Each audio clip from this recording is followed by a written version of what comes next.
예, 오늘의 시황 브리핑 시작하겠습니다. 일단 뭐 실적이 예상치보다 잘 나오고 있고 뭐 대부분 재료가 이제 반복된 재료긴 하지만 워낙 그 AI주들에 대한 어떤 버블 논란 이런 것들이 좀 세게 제기가 됐죠. 그리고 유명한 사람들이 주식시장 빠질 것 같다, 그러니까 이런 경고 메시지 남긴 점도 투자자들에겐 계속 압박을 주는 그런 사안이 됐고, 그러니까 미국 정책에 대한 어떤 불확실성 이런 점이 계속 이어지면서 좀 시장이 쉽지 않을 것 같다 이렇게 생각을 많이 했던 것 같습니다. 그리고 수급에서는 외국인들이 이틀 동안 5조 원 팔았잖아요. 아마 찾아보면 이틀 순매도로는 역대 최대가 아닌가 싶긴 한데, 뭐 업종으로도 뭐 보험, 통신, 오락, 문화 뭐 이 정도만 약간 매수하고 대부분 업종 매도. 그러니까 기존에는 특정 업종의 매도가 집중됐었는데 오늘 같은 경우는 광범위하게 매도했거든요. 그러니까 외국인들 수급도 상당히 안 좋아졌죠. 그리고 이제 경기 방어주, 우리가 보통 통신, 제약, 보험주 이런 거를 경기가 안 좋을 때 이제 안전한 종목으로 투자자들이 몰려가는 업종 이렇게 생각하는데, 이 종목들만 오늘 선별적으로 올라가고 그러니까 대부분 다 하락하는 그런 모습을 보인 하루였습니다. 근데 오늘 뭐 아시아 증시가 좀 안 빠진 나라도 제법 있었어요. 근데 이제 최근에 좀 세트로 가는 게 우리나라하고 대만하고 일본이 좀 세트로 가잖아요. 그래서 세 나라 낙폭이 유난하게 컸다. 이게 이제 뭐 AI라든가 이런 것들하고 연결고리가 있는 나라들이라서 이 나라의 낙폭이 유난하게 커서, 그러니까 좀 뭐 미국에서의 어떤 AI 버블론 이런 것들이 좀 상당히 주목을 많이 받은 것 같습니다. 코스피 지수는 오늘 장중에 3,900 이하까지 내려갔다가 그러니까 저점 대비 또 100포인트 이상 올라오긴 했어요. 그리고 이제 드라마틱하게 21선 딱 찍어주고 올라왔죠. 보통 이렇게 되면 몸통이 꼬리보다, 그러니까 꼬리가 몸통보다 길게 나오는 경우에는 웬만하면 이제 그게 저점 쳤다 이렇게 해석하는 경우가 많이 있거든요. 그러니까 지난번에 이제 8월에 한번 그런 적이 있었잖아요. 장중에 막 거의 3% 가까이 빠졌다가 이제 꼬리 달고 올라오면서 그 이후에 이제 반등 나오곤 했었는데, 또 오늘 같은 경우 이제 21선에서 딱 꼬리 치고 이제 꼬리 달고 올라오는 이제 그런 모습을 보였죠. 근데 이제 그래서 어지간하면 오늘 저점이 되겠구나 이렇게 생각할 수도 있는데, 하나 이제 불편한 건 뭐냐면 3일 연속해서 장중 등락폭이 100포인트가 넘어요. 그러니까 100포인트 정도 되는 등락폭이 나오고 있는 거, 이게 이제 어떤 부작용이 생기냐면 증시의 변동성이 이렇게 크면 투자자들이 신규 자금 투입하기가 되게 부담스러워요. 그러니까 기존의 주식시장에 참여하고 있는 사람들은 추가 매수한다고 돈을 넣을 수 있는데, 신규 참여자 입장에서 보면은 매수하자마자 100포인트 깨먹고 시작할 수도 있겠다, 그러니까 이런 걱정을 하게 되니까 자금이 주식시장에 들어오는데 문제가 생길 수 있거든요. 그래서 이런 변동성이 상승적 변동성이 아니라 하락적 변동성이 반복되게 되면 주식시장에 유입되던 자금 흐름을 끊어버릴 수도 있게 됩니다. 그러니까 좀 이게 시장이 단기 급반등 빨리 나오지 않으면 이제 조금 골치 아파지는 그런 상황이 생길 수도 있죠. 코스닥도 오늘 상당히 꼬리를 많이 달고 올라오는 그런 모습을 보였는데, 제가 이제 이전에 몇 번 설명드릴 때 코스닥이 올해 들어서 조정의 패턴이 한 5에서 7% 정도 빠지면 그걸로 조정 사이클 마무리하고 그 다음에 반등으로 돌아서곤 했다. 근데 오늘 같은 경우가 한 방에 그 조정폭을 하루에 보여줬어요. 어제 피크까지 치면은 한 6% 정도 밀린 거였거든요. 그러니까 올해 그 하반기 들어서 6월 이후에 코스닥이 조정 모이고 돌아설 때 보통 5에서 7% 사이였는데 그걸 단 하루 만에 만들어 버렸거든요. 그래서 뭐 이제 오늘 아마 꼬리 달고 올라갔을 때 이유가 투자들 입장에서는 올해 조정 나올 때 저 정도로 끝냈으니까 오늘 조정으로 끝난 거 아닌가? 오늘 폭으로 뭐 이렇게 생각하는 사람들이 일부 좀 있었던 것 같다. 그래서 일단 매수해 놓고 다음 돌아가는 상황 지켜보자, 이런 관점에 좀 매수가 유입되면서 그나마 꼬리를 좀 달았던 것 같습니다. 자, 시장에 영향을 준 건 단연 AI 버블론, 팔란티어에 이어서 AMD도 예상치 상회하는 실적이 나왔거든요. 그리고 앞으로 실적 전망도 되게 좋았어요. 되게 예상치보의 상단보다 더 높은 수준을 제시를 했거든요. 근데 일단 팔란티어가 오늘 미증시에서 8% 가까이 급락했잖아요. 그러니까 AMD 실적이 나왔는데 실적 발표했는데 이제 시간 외에서 더 빠졌어요. 어제 정규 시장에서 3.7% 빠졌는데 시간 외에서 또 3.7%가 또 빠졌거든요. 그러면 투자자들 입장에서는 예상치 상회하는 실적이 나오는데 주가가 빠진다, 그러면 이거 더 올라갈 게 없다는 얘기잖아요. 투자자들이 언뜻 생각하기에는. 그래서 AI로 올라왔던 장세가 이걸로 끝나나 보다. 그럼 도대체 어떤 재료가 나와야 올라가냐, 실적이 잘 나와도 빠질 정도면 이제 호재가 없다, 그러니까 이런 걱정을 하게 되면서 AI 피크설, 그러니까 이런 것들을 좀 의식하게 된 게 오늘 첫 번째 조정 요인이 됐고, 그러니까 두 번째는 그 팔란티어하고 엔비디아에 대해서 숏 포지션을 그 마이클 버리가 잡았다. 그러니까 하락 쪽으로 베팅을 했다 이거죠. 그래서 이거에 대해서 아침에 제가 이제 보여드린 게 이 사람 1분기에도 엔비디아 숏 잡고 있었다고. 그리고 예전에 이제 알리바바, 테슬라, 그러니까 이런 거 가지고 숏 포지션 잡았다고 그런 보도 나온 적이 있었는데 결과가 별로 안 좋았잖아요. 그러니까 실제로 언제 청산했는지 우리가 알 수는 없는데 어쨌든 그런 내용들이 있었잖아요. 그리고 또 이 사람이 오늘 이 내용 나오면서 그, 아니다. 자기 키는 5피트 6인치가 아니다. 이런 얘기를 했어요. 그러니까 이게 이제 무슨 얘기냐면은 자기는, 그러니까 시장에선 정확하게 저렇게 뭉뚱그려 얘기를 해가지고 저게 무슨 말이지 하는데 일단 언론사에서 추정하기에는 저거 자기가 숏 포지션 가지고 있다라고 하는 거를 인정하지 않은 거다. 지금 포지션이 바뀌어 있거나 하여튼 저게 9월 30일 버전의 숏 포지션 보도였기 때문에 그러니까 저거는 좀 가짜 뉴스라고 자기 지금 포지션 바뀌어 있다라고 암시한 거 아니냐.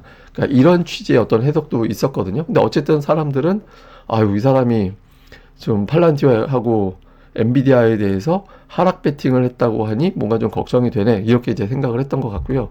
그 다음에 이제 골드만삭스와 모건 스탠리 CEO가 이제 1, 2년 정도 돼서 증시가 10에서 20% 하락할 거다. 그러니까 이런 어떤 뭐 이야기를 하면서 이것도 또 부담으로 작동을 했는데 이것도 사실 솔로몬 같은 경우는 하락 경고 여러 번 했거든요. 작년도 같은 경우도 9월에 이제 미국 경제 나빠진다고 뭐 이런 이야기 계속 했었는데 뭐 주식시장도 그렇고 경제 지표도 그렇고 이렇게 나빠진 건 아니잖아요. 예, 그러니까 이게 반은 맞고 반은 틀린 건데 어쨌든 주식시장 관점에서 보면은 저 사람 말했을 때 계속 올라가고 올해 내내 계속 솔로몬 같은 경우 주식시장 경고 하락 경고 몇 번 했었거든요. 예, 그래서 이것도 이 사람이 하던 얘기 반복한 건데 어쨌든 투자들 입장에서는 많이 올라서 부담되는 상황에 AI 버블런 실적 잘 나와도 안 올라가고 그다음에 유명한 사람들이 하락 쪽 이야기 자꾸 하고 하다 보니까 이거 우리 시장도 좀 조정을 받아야 되나 보다 이런 걱정을 좀 했던 것 같습니다.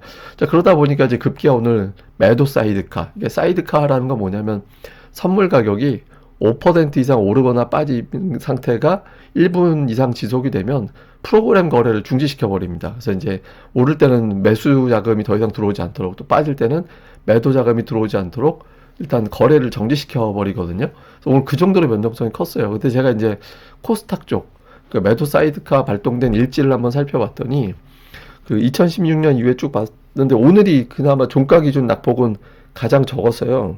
그러니까 가장 적었는데 그 다음 날은 반반. 그러니까 오른 날 반, 내린 날 반. 물론 이제 4대3 비율이긴 한데 하루 올라간 게 뭐 0.2%니까 사실상 반반으로 봐야겠죠. 근데 이제 다음 주는 올라간 비율이 더 높았어요. 그러니까 빠진 경우는 코로나 때, 네, 코로나 때 워낙 그때 폭락이 나오면서 그 다음 주까지 여파가 이어지긴 했는데 그때 같은 상황이 아닐 때는 대부분 다 다음 주에 플러스가 났고 다음 달은 다 올랐습니다. 그러니까 이런 폭락이 나오고 지지고 볶고하고 나면 이제 그 상태에서 이제 매물이 다 정리가 된 거기 때문에 매물이 정리가 된 상태에서 급락을 이용해서 이제 좀 물량 잡은 쪽에서 이제 그 다음 달에는 끌어올렸다. 그러니까 이런 해석이 되는 거죠. 근데 어쨌든 다음 날 올라가는 게 되게 중요해요.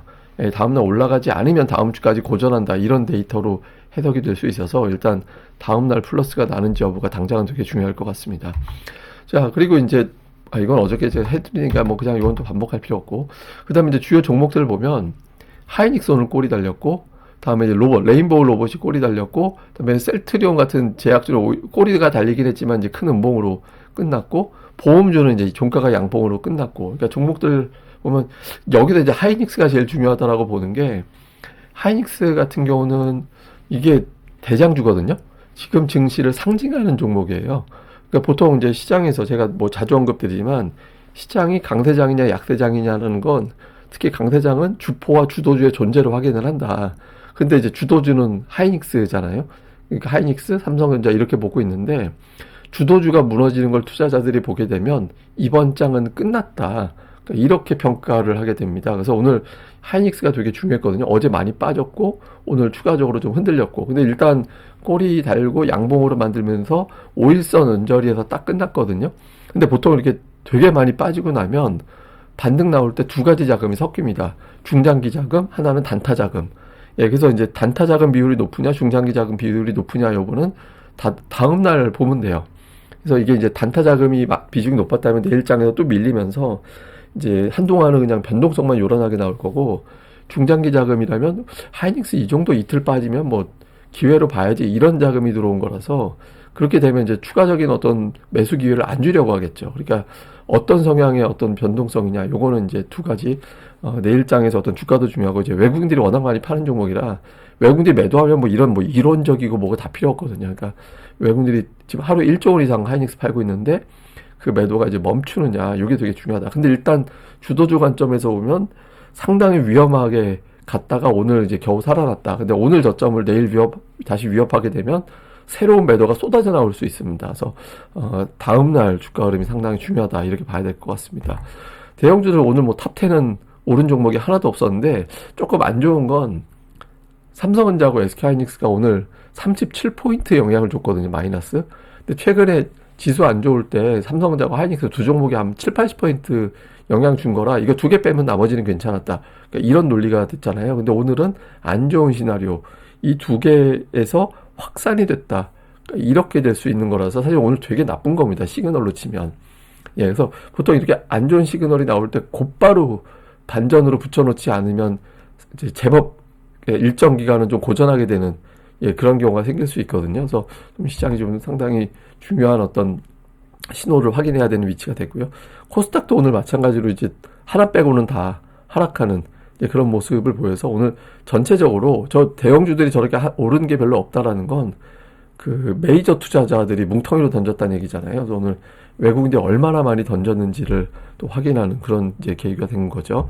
실제로 뭐 오늘 외국이 2조 6천억, 코스닥이 최근에 8일 중에 7일 매수 들어왔다고, 그래서 되게 요즘 열심히 코스닥을 빌드업한다고 해놨는데 그냥 오늘 한 방에 그냥 던져버렸어요. 이제 그렇게 되면서 양시장 합산 3조 3천억 정도 이제 매도하는 그런 움직임이 나왔죠. 개인들이 물량을 또 저렇게 받았는데, 외국인들이 그동안에 선물을 저렇게 더 팔 수도 있구나 싶을 정도로 많이 팔았거든요. 저거 나중에 엄청나게 또 매수로 돌려야 되는 건데, 어쨌든 당장은 저걸 안 풀어주고 있고, 그나마 이제 다행인 건 오늘 뭐 이제 옵션 시장에서는 풋을 많이 팔았고 콜을 좀 샀다라는 건데, 이건 이제 약간 느낌상으로 어떤 거냐면, 하락은 좀 심한 것 같아, 그렇다고 올라갈 건지 여부는 모르겠어, 뭐 이런 식으로 좀 베팅해 놓은 것 같아요.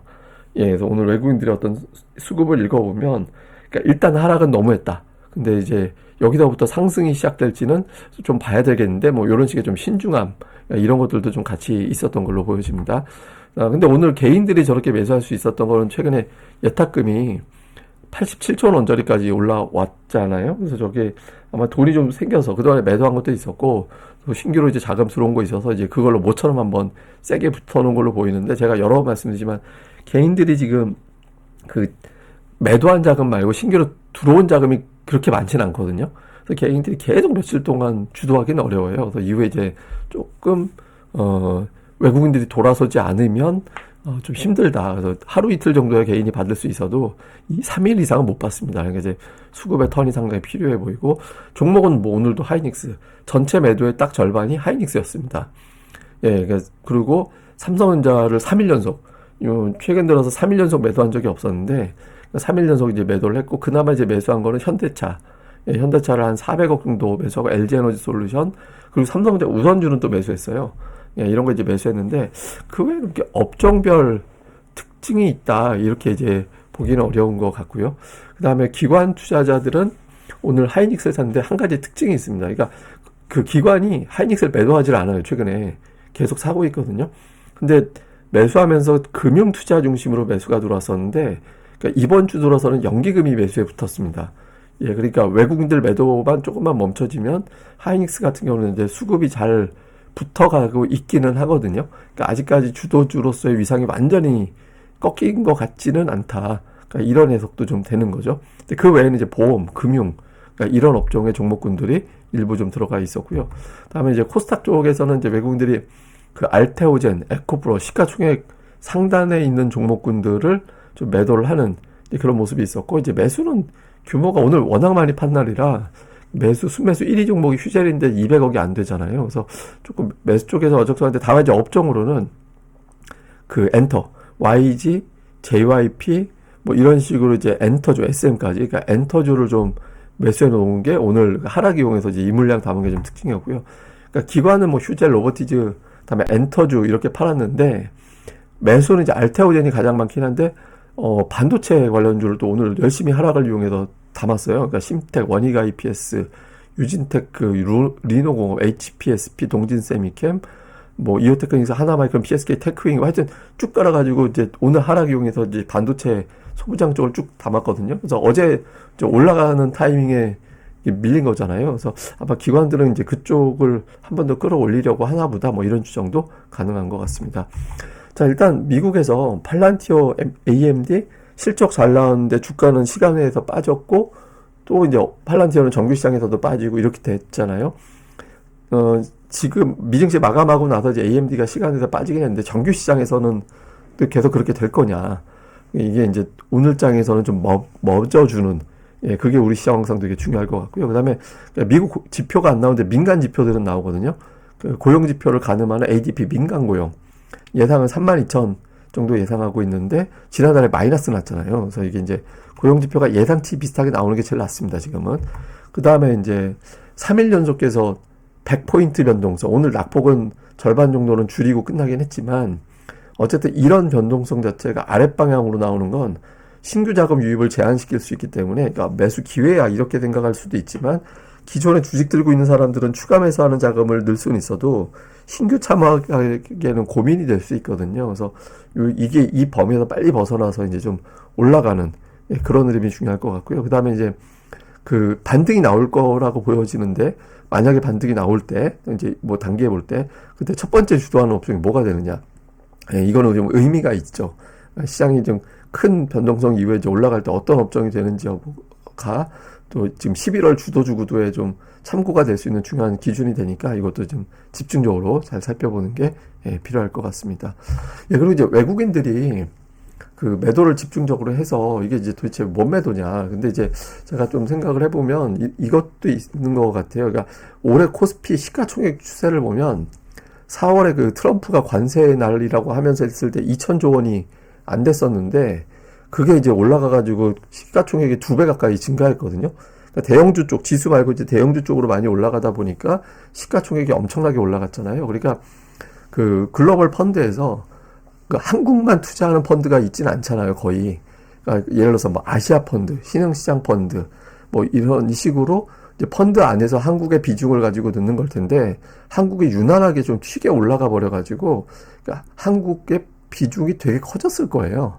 예, 그러니까 아마 이제 이렇게 되는 상태에서 한국 비중을 좀 줄이자, 이렇게 해서 이제 다른 쪽으로 돌리거나 현금화하자, 이런 움직임이 있었던 것 같은데, 보니까 3,200조 원 정도, 예, 코스피 시가총액이 3,200조 원 정도 되는 부근에서부터 외국인들이 그러니까 매도로 돌아서더라고요. 그래서 근데 그거 정도 보니까 오늘 아직은 이제 3,300조 원 정도 근처까지 다시 올라가긴 했는데, 이게 이제 오히려 우리 증시가 유난하게 빠져버리면 한국 비중은 또 기계적으로 낮아지게 되거든요. 그리고 외국인들이 우리나라 주식을 유난히 더 판 걸로 보여지기 때문에 한국의 비중은 더 낮아졌을 겁니다. 그래서 이런 것들을 좀 고려하면, 그러니까 외국인들이 이게 3,200조 원 아래까지 갈지 모르겠는데 이미 매도를 시작했기 때문에 비중이 내려가 있는 상태라서 굳이 이제 시가총액 저 위치까지 기다리지는 않을 것 같거든요. 근데 어쨌든 제가 보기엔 외국인들 매도의 여러 가지 이유 중에 하나가 글로벌 펀드에서 한국 주식 비중이 높아져서 그거를 좀 덜어낸 것 같다. 어떤 악재성 뉴스도 없잖아요. 영향을 줬겠지만 이런 것도 있는데, 아마 이것도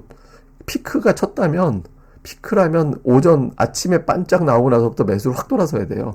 이제 아마도 그것도 없고, 그다음에 최근에 외국인들 선물하고 풋옵션 매수하고 했던 걸 보면은 자기들이 어차피 팔 거니까 그걸 염두하고 이렇게 베팅을 했었구나, 이렇게 이제 와서 보니까 해석이 되는 거죠. 근데 어쨌든 외국인들 매도가 뭐 어떤 악재라든가 뭐 글로벌 시황이 뒤집어졌다 이런 것보다는 이런 요인으로 보여져서 좀 조만간 좀 매도 피크는 지나가지 않을까 이렇게 보여지긴 합니다. 어쨌든 지금 계속 말씀드리지만 시황보다 종목이 제일 중요하다, 이런 하락을 이용해서 기관 외국인들 담은 종목군들, 수급이 바뀐 종목군들 이런 데 집중해 보시면 좋을 것 같습니다. 예, 저는 또 다음에 뵙겠습니다. 사실 오늘 장중 긴급 재난 방송 한번 연락을 했어요. 열까 하다가 그냥 텔레그램에서 이제 장중 내용 전해드리는 걸로 하자. 뭐 너무 또 이런 거 하면 요란할 것 같아서 말았는데, 혹시 장중에 또 이런 상황 생기면 다음에는 제가 긴급 재난 방송으로 장중 방송 열도록 하겠습니다. 근데 여는지 알려면 그 구독하기, 알림 설정, 좋아요 다 해두셔야 되잖아요. 그러니까 구독하기, 알림 설정, 좋아요까지 꼭 좀 부탁드립니다. 예, 감사합니다.